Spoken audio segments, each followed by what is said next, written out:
দেখতে পাবে, আরো বিশ্বাস হবে না। নিজের চোখে দেখতে পাবে কেমনে আগুন গুলি জ্বলতেছে, কেমনে জাহান্নামের ফেরেশতারা রেডি হয়ে আছে, সব নিজের চোখে দেখবে। আল্লাহ পাক বলেন লাতারাউন্নাল জাহিম, জাহান্নাম নিজের চোখে দেখতে পাবে। এই দুইটা চোখ দিয়ে জাহান্নাম দেখতে পাবো। আরে মানুষরা বিশ্বাস করে না, তাই হুজুরে কে ওয়াজ করেই থাকে, হুজুরে কে বলো বলি। আসলে পরকাল বলতে কিছু নাই, তারা বলে আল্লাহ বলতে কিছু নাই।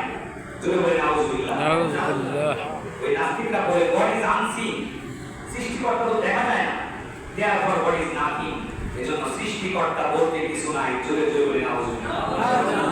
ওরা পরকাল স্বীকার করবে তো স্বীকার করবে, আল্লাহকেই ওরা স্বীকার করে। আচ্ছা বলুন, আল্লাহ যে আছেন এটা চোখ বন্ধ করলে আমাদের দিক সাক্ষী দেয় না? আল্লাহ যদি না থাকে, এত গাছপালা, তরুলতা, এত জীব জন্তু, এত পশু পাখি কে বানাইলো? কে বানাইছে? বিজ্ঞানীরা বলে যে বিগ ব্যাং থিওরির মাধ্যমে, বিরাট একটা বিস্ফোরণের মাধ্যমে মহাবিশ্ব তৈরি হয়েছে, বিস্ফোরণের মধ্য দিয়ে মানুষ তৈরি হয়েছে। জোরে জোরে বলে বিস্ফোরণের তৈরি হয় না, ধ্বংস হয়, ধ্বংস হয়ে যায়। আচ্ছা বলুন তো, এখানে যদি বিরাট বড় একটা বিস্ফোরণ হয়, তাহলে এই বিল্ডিং এর ছাদের অস্তিত্ব থাকবে? এগুলা কি এরকম সুন্দর সুন্দর থাকবে না? ভেঙে চুরে টুকরা টুকরা হয়ে যাবে, ফ্যানগুলি ভেঙে চুরে টুকরা টুকরা হয়ে যাবে, একে একে যাবে। কথা বলি ঠিক না? তো বিস্ফোরণের মাধ্যমে যদি মহাবিশ্ব তৈরি হইতো, তাহলে মানুষের একজনের চোখ থাকতো পেটের মধ্যে, আরেকজনের থাকতো পিঠের মধ্যে, আরেকজনের থাকতো কপালের উপরে। কথা বলি ঠিক না? কারণ দুর্ঘটনায় বিস্ফোরণের মাধ্যমে যদি মানুষ তৈরি হতো, তাহলে কারো কলিজা হাতের মধ্যে থাকতো, কারো আবার হাতটা মাথার মধ্যে থাকতো। কথা বলে ঠিক না? কারো মগজ আবার পায়ের তলায় থাকতো। কথা বলে ঠিক না? কারো চুল মাথায় হতো, কারো হয়তো পেটের মধ্যে, কারো পায়ের তলায়। কথা বলে ঠিক না? আল্লাহ পাক বলেন, ওরে আদম সন্তান, তোদের মাথা এত খারাপ কিভাবে হলো? আল্লাহ পাক বলেন, তোমরা আমারে চিনতে পারো নাই, আমারে বুঝতে পারো নাই, তোমরা রব সম্পর্কে চিন্তা করে দেখো নাই। আমি তোমাদের এমন রব, আমি তোমাদের এমন মালিক, কিভাবে তোমাদেরকে বানিয়েছি একটু চিন্তা করে দেখো। আল্লাহ পাক বলেন, সুম্মা খালাকনান নুতফাতান আলাকাতান ফাখালাকনাল আলাকাতা মুদগা ফাখালাকনাল মুদগাতা ইযামান ফাকাসাওনাল ইযামা লাহমা। ও মাস্টার সাহেব আপনাদের না অনেকে আবার ঘুমাইতেছে, সারাদিন কাজ করবো করছেন তো। আল্লাহ প্রিয় বান্দারা, কোরআন শোনাচ্ছি আপনাদের, কি গল্প নয়, আল্লাহর কোরআন শোনাচ্ছি। আল্লাহ পাক বলেন, বান্দারে অনেক নোবেল নাটক করেছো, অনেক সিনেমা দেখেছো, অনেক নাটক দেখেছো, অনেক গল্প শুনেছো, অনেক ইতিহাস পড়েছো, শুনেছো, বুঝেছো, নিজের জীবনের ইতিহাসের পাতাটাকে একটু উল্টায় দেখো নাই। আল্লাহ পাক বলেন, বান্দারে তোমাকে বানানোর আগে তুমি কি ছিলে তার কি কখনো কল্পনা করে দেখো নাই? তুমি ছিলে তোমার মায়ের ওভাবের মধ্যে, তোমার বাবার পৃষ্ঠদেশ থেকে তোমার মায়ের ওভাবের ভিতরে সবাই নির্গতায় পোড়া পানি, সেই পানি এমন না পা, এটা যদি কারো শরীর স্পর্শ করে গোসল করতে হয়। আল্লাহ পাক বলেন, এমন একটা জিনিস দিয়া, হিরো জিনিস দিয়া তোমারে বানাইলাম। আল্লাহ পাক বলেন, একটা হিরো পানি দিয়া তোমারে আমি বানাইলাম। এই পানিটাকে আমি কি বানাইলাম? সুম্মা খালাকনান নুতফাতা আলাকা, এই হিরো পানিটাকে আমি একটা জমাট রক্ত বানাই দিলাম। সুম্মা খালাকনান নুতফাতা আলাকাতান ফাখালাকনাল আলাকাতা মুদগা। কি চমৎকার করে আল্লাহ বলতেছেন, তোমার মায়ের পেটের ভিতরে সবাইকে নির্গত এই পানিটাকে আমি একটি জমাট রক্ত বানাই দিলাম। আবার এই জমাট রক্তকে আমি মাংস পিণ্ড বানাই দিলাম। আল্লাহ পাক বলেন, এই মাংস পিণ্ডের ভিতরে আমি কচি কচি হাড় দিলাম। ফাকাসাওনাল ইযামা লাহমা, এই হাড়টির উপরে মাংস দিয়া, শিরা উপশিরা দিয়া, সুন্দর চামড়ার ছাউনি দিয়া, সুন্দর মানুষ করে তোমায় আমি বানাইলাম। সুবহানাল্লাহ। আল্লাহ পাক বলেন, বান্দারে তুমি আমার আস্তিক নয়, তুমি বড় অহংকারী হয়ে গেছো, মাথায় থাকি দিয়া কথা বলো, চোখ না কথা বলো, মসজিদে মসজিদে শান্তি দিয়ে দাও। মুয়াজ্জিন সাহেব ডাক দিয়েছে, নামাজ পড়ে যান। মাথায় চাকি দিয়ে বলে, বেটা তোমার নামাজ তুমি পড়ো, তোমার এই মুয়াজ্জিন রাখছি ব্যাপার নেই, তোমার আযান তুমি দাও, তোমার নামাজ তুমি পড়ো, আমার খবরদারি করা লাগবে না। আমার হিসাব আমি কি বলি, খবরদার আরেকদিন আর কোনোদিন নামাজের কথা বলবো না।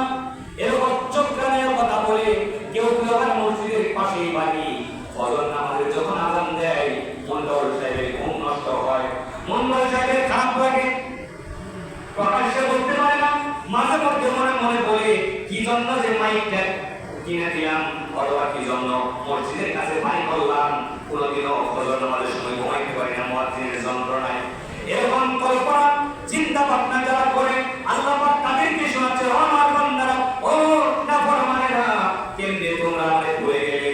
তোমার মায়ের পেটের ভিতরে ওই যে আমি তোমাকে নাপাক পানি থেকে জমাট রক্ত বানায় দিয়েছিলাম, ওই জমাট রক্ত থেকে তোমার আমি মাংস পিণ্ড বানালাম। আমি চাইলে তোমার মায়ের পেটের ভিতর থেকে ওই মাংস পিণ্ডরে বল বানায় আমি বের করে দিতে পারতাম, বিকলঙ্গ করে বের করে দিতে পারতাম, টেনিস বল বানায় আমি অবসর করে দিতে পারতাম। কথা বলে ঠিক কিনা?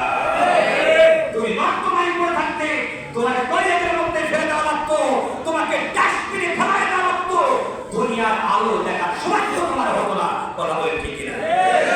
আল্লাহ পাক বলেন, আমি তোমার এমন রব, আমি তোমার এমন মালিক, তোমার মায়ের পেটের ভিতরে ওই মাংস পিণ্ডের ভিতরে কোটি কোটি হাড় দিলাম, আর সুন্দর একটি স্ট্রাকচার তৈরি করলাম, মানব দেহের আকৃতি দিলাম, এরপরে চামড়ার ছাউনি দিয়া তোমার সুন্দর চোখ বানায় দিলাম, তোমার সুন্দর নাক বানায় দিলাম, সুন্দর মুখ বানায় দিলাম, জিহ্বা বানায় দিলাম। এত দামি দামি জিনিস দুনিয়ার কোথাও কিনতে পাওয়া যায় না। কথা বলেন ঠিক কিনা? আল্লাহ পাক বলেন, এত সুন্দর করে তোমাকে বানায় দিলাম, এত সুন্দর তোমার দেহ দিলাম, এত সুন্দর তোমার শরীর দিলাম, সুম্মা নুখরিজুকুম তিফলা, একটা সুন্দর বাচ্চার আকারে এই দুনিয়ার আলো আমি তোমারে দেখাইলাম। বলে সুবহানাল্লাহ। আল্লাহ বলেন, সেই আল্লাহরে তুমি চিনো না, ওই আল্লাহ কি করতে পারেন তুমি জানো না।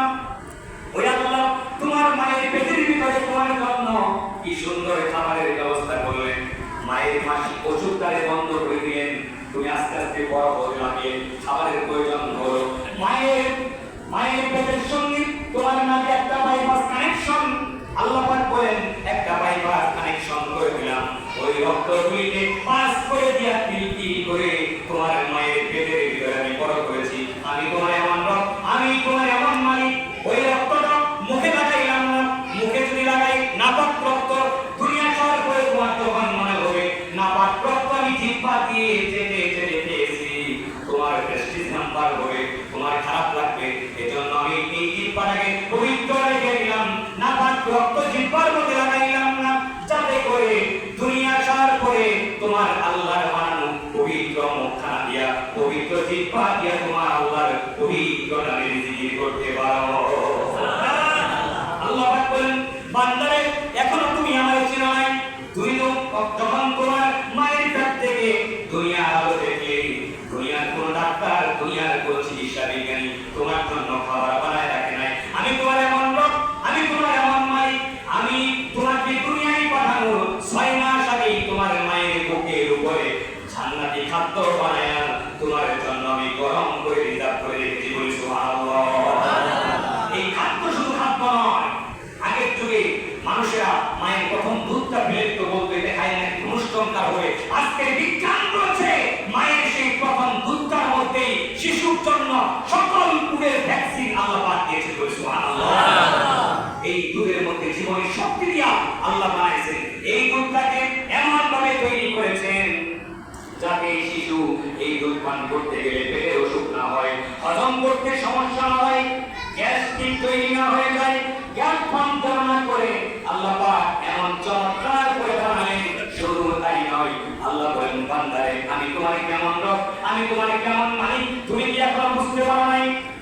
তোমার মায়ের বুকের ভিতরে যে খাবার তোমায় দিয়েছি, ওই দুধের কুটার ভিতরে যদি আমি একটা ছিদ্র দিতাম, অনেকগুলি দুধ বেরিয়ে এসে তোমার কচি গলা, তোমার গলার ছিদ্রটা ছোট, তোমার গলার মধ্যে দুধগুলি আটকে যেত, শ্বাস প্রশ্বাস করতে পারতে না, তোমার জীবন বিপন্ন হতো। এজন্য আমি তোমার এমন মালিক, আমি এমন রহমান, এমন রহিম, তোমার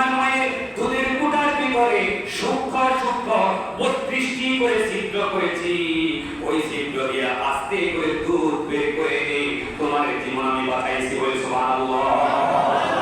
আজকে তোমার দেহ শক্ত হয়েছে, আজকে তুমি শক্তি নিয়ে দাঁড়াইতে পারো, অথচ তোমার বাড়ির বাছুর একদিনেই এলাকায় তিন দিন করে ঘুরতো, ছাগল ছানাটা একদিনেই সারা এলাকায় ছিঁড়ে ফেলতো, মুরগির বাচ্চা জন্ম নেওয়ার পরে মুরগির বাচ্চা নিজের খাবার নিজে ঘুরে ঘুরে খেতে পারে, কিন্তু তোমার দুনিয়ায় অসহায় করে পাঠিয়েছিলাম, পায়খানার মধ্যে পড়ে থাকতে, প্রস্রাবের মধ্যে পড়ে থাকতে, এক এক করে কান্না করা ছাড়া কোনো ভাষা তোমার জানা ছিল না।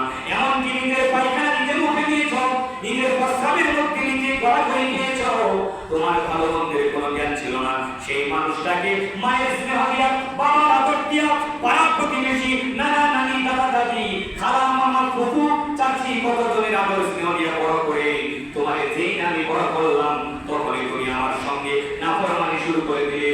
এখন মসজিদ থেকে আযান হলে নামাজে আসো না, আরো বড় সেজদা হতে দেওয়া লাগে না। আরে তোমার তো অত সেজদা দিতে জানিস না, সেজদার মতো সেজদা একটা দিলেই চলে।